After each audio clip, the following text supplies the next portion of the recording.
Hey YouTube, what's going on? Hey, thank you for coming back to the channel. If you're new here, welcome. This channel is There Has to Be Something More. I'm your humble host, Scott Moore. Hey, wanted to give you an update. Yesterday I'd run out of time here legally in Nicaragua, so had to do a visa border run. And thought I would tell you a little bit about it. Mistake or two that I made that may be beneficial. And so I gotta tell you, it was a long day. We left at 2 a.m. and we were on the road. It's about 4 hours to get there to Penas Blancas. That's where we went. And I did a couple videos there. I kind of wanted to, my initial thought was I want to show you what it looks like, and I couldn't get through it. I kept, every time I started a video, an immigration officer would walk up and ask me questions. A police officer would walk up and ask me questions. It was just, I did it over and over and over again. I finally gave up. So I just thought I'd kind of walk you guys through it. When you get to Penas Blancas from here, again, about 4 hours, our friend and driver, Juan Carlos, it was his idea to leave at 2 in the morning, and it was brilliant because there was no traffic all the way there. It was nice and cool out. They open at 6 a.m. in the morning, and we got there about 5:45, 10 to 6. So it was a very, very good idea. So we get there, we're kind of asking, how do we do this and how do we do that? So I was always told, you need about 25 US dollars. Really, it's better if you have, a few fives, a few ones, but roughly about 25 US dollars. And you need your COVID vaccination card, and you need an onward ticket. So Costa Rica wants to see that you're not going to stay there, that you have already booked something, a bus, a plane, something to get out of there in a future date. And I'll kind of go over what happened that with me. When we first got there, we were asking people, like, where do we buy a Tika bus ticket? And we didn't really get a good answer. And then they said, oh, you can get it up there. I never did see the place to buy a Tika bus ticket, so I'll kind of tell you what happened with me. So you go in this place. To me, it looks like the Nicaraguan building looks like kind of like a small town airplane terminal. Like you're leaving out of, I don't even know what Sarasota, Florida looks like anymore, but a small town airport. It's a little bit smaller than that, but that's kind of what it looks like. It's new, it's modern, it's a very nice building. And so, like for me, my 6 months was I had like a couple days left. So I had to get in there and I had to get my stamp that said I've left Nicaragua. So go through there, no problem at all. There's hardly anybody in there since it's so early, and get through there. And then I was told, okay, real close to there, if you just walk over to the next building, that's when you find the Costa Rican immigration office. Well, it's not really right next door. It's a good 15-20 minute walk. So I walk over there and I'm in line for a while. I'm talking to this really nice guy. It looked like he was working as a guide for some people. He was bilingual. So we started to chat up a little bit because he was right next to me in line. And then I go up and I talk to the immigration officer. And nobody's smiling. It's not a real happy place. Everything's very serious. But the immigration officer is a young guy, and he's asking me like, he did not care about my vaccination card at all. He could have cared less. I don't know if he even looked at it. But the onward ticket, he was asking me like, when are you leaving Costa Rica? And I said, I'm leaving Costa Rica in like 5 minutes. Like as soon as you stamp my passport, I'm leaving Costa Rica. Going back, I've got a friend waiting for me over there, a friend in a taxi, and I'm leaving. And he said, well, where's your onward ticket?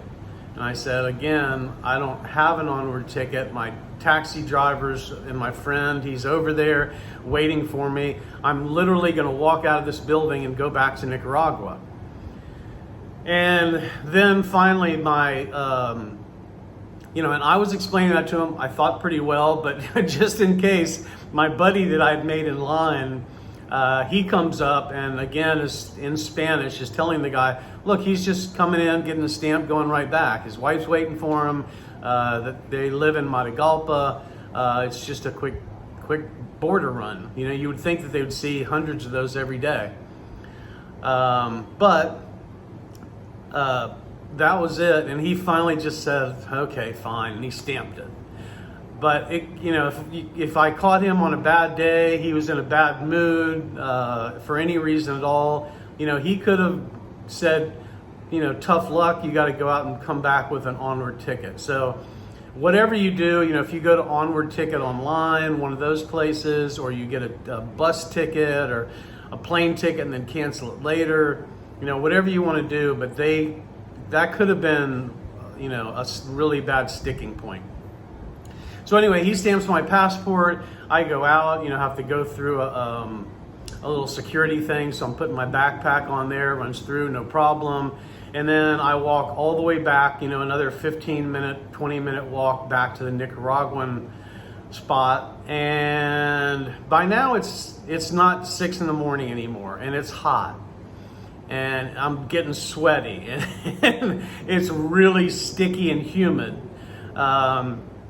So I get almost all the way back to the building. A couple of Nicaraguan immigration guys are there, very nice, and just asked me if they could take a look at my passport. I happily handed it to them, and there was a problem because I had my entry stamp into Costa Rica, but apparently you have to walk around the building, in the Costa Rican building, and go to a different part where you get your exit stamp. So I had my entry stamp, but not my exit stamp. So this is killing me. Now I'm hot and sweaty, and now I've got to walk back to the Costa Rican building, 20 minutes back, find this, other area, which I did. I went right back to the first immigration officer that I talked to, and he said, yep, you got to go outside, walk all the way around the building. And so I did that, got the stamp, walk all the way back to the Nicaraguan building. And at this point, I looked like I had been in a shower. I got back, and luckily in my backpack, I'd put a couple extra shirts, an extra pair of shorts, towel. This is usually the backpack I take to the gym with me. So it's got a bottle of water in there. And so I was like, I cannot walk into the Nicaraguan building looking like I've just been in a shower and ask them, hey, I'd like to come into your country again. So I'm just peeling off the shirt, putting on a dry shirt before I go in. And then I kind of noticed on the way in, there's a bunch of huge buses there, like tour buses. I don't know exactly what they were, but you could tell as soon as you got close to the building, holy cow, this doesn't look like it did an hour ago. All of a sudden, there are a lot of people here. So I get in there again. There's no air conditioning. So, and you're kind of close to Guanacaste, I think is the spot over there in Costa Rica, but it is hot, and it is even worse than hot. It was really, really humid. So got in there and had to stand in line for a long time. Finally got up to the immigration officer, who was really, really nice. But he was asking me different questions. How long are you going to be here? And I said, well, I have a rented house in Matagalpa. My wife is there. She's Nicaraguan. Then things kind of, he was still super nice. But then it was like, oh, well, I need information. I need to know exactly what your address is. And I'm telling him the address, which, here it's not like 1617 Main Street. The addresses are like directions, it's a landmark, and I won't give my exact details to my address on YouTube, but usually it's like a landmark, and then you say I'm 6 blocks north and 3 blocks west or something like that. So it's a description. And, you know, then he wanted Lydia's cedula, which is kind of like, I don't know, like almost like an ID. It's a special ID that you get here and it allows you to work and do things like that. Eventually, I just had to get Lydia on the phone and handed the phone to the immigration officer. He had a nice chat with her, and that was about it. She gave him the cedula number, you know, better directions to the house, and everything was fine. But so the one thing that I would tell you is make sure when you go in that you have an onward ticket. It's just going to save you a big hassle. I would have the vaccine card, although they didn't look at it and didn't care about it at all. But I kept handing them that with my passport. And I would just say it's going to be a long day. I mean, we got back, you know, roughly 12 hours later, and I was whipped. It's just a long time in the car and just kind of a draining day. I mean, you're kind of, you know, in that, I don't want to say fight or flight mood, but, you know, you're kind of in that zone where it's like, boy, I hope everything goes okay, and you know, I hope I don't have any problems with some immigration officer that's in a bad mood. But everything went fine. I am back, have another 6 months, which works out perfectly, because then we are heading for Guatemala, and we're going to spend 6 months there. Hopefully that works out right.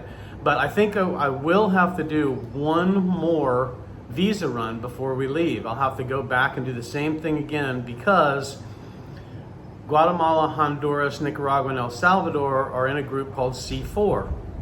So, and Lydia's going to check this at the Guatemalan embassy next time she goes to Managua, but we believe that the way it works is it's almost like, of those 4 countries, if you don't go somewhere else, it's like you never left. So for me to go on my passport from Nicaragua to Guatemala, it's almost like I never left the country.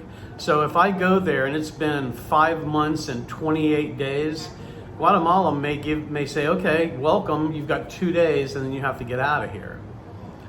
So thank you to my friend Kathy. She's the one that pointed that out to me, and I greatly appreciate it, because getting to the border and then finding that out would have been a big disaster. So we're going to double check. Lydia's going to go to the Guatemalan embassy, but I think I'll have to do one more visa run. So like right before we leave for Guatemala, unless our plans change, that's the plan as of today. But it would be to, you know, 1 or 2 days before we leave to do one more visa run, so that when I cross the border into Guatemala, you know, I get 60 days or 58 days or whatever it is. Because otherwise, I'll have to do a visa run. At that point, the closest visa run would be up to Mexico. So that was my adventure for the visa border run. Hope this helps you all out. If you have any questions, please let me know. Please take just a minute. It really helps us if you'll hit that like button and hit the subscribe button. Share this on Facebook or other social media with your friends. We are Scott and Lydia Moore. We are taking 4 or 5 years to travel between Mexico and Argentina. Our goal is to find our favorite retirement city and settle down there, but we're just slow traveling. We plan to be, you know, at least 3 or 6 months in a lot of different countries and a lot of different cities. So, you know, if you are, you know, in Canada, in the United States, in the rat race, trying to figure out a way to get out, you know, that's kind of what we go over here. What it's like in these different countries, how much the costs are, and things like that. Finding ways to, you know, get out of the rat race and off that hamster wheel and enjoy life while we are still young enough to do so. So if that's what you're looking for, this may be the channel for you. Again, please like and subscribe. Thank you so much for watching today. And remember, if you're bored, you need an adventure, you don't just want to sit around watching TV for the last quarter of your life, remember, there has to be something more.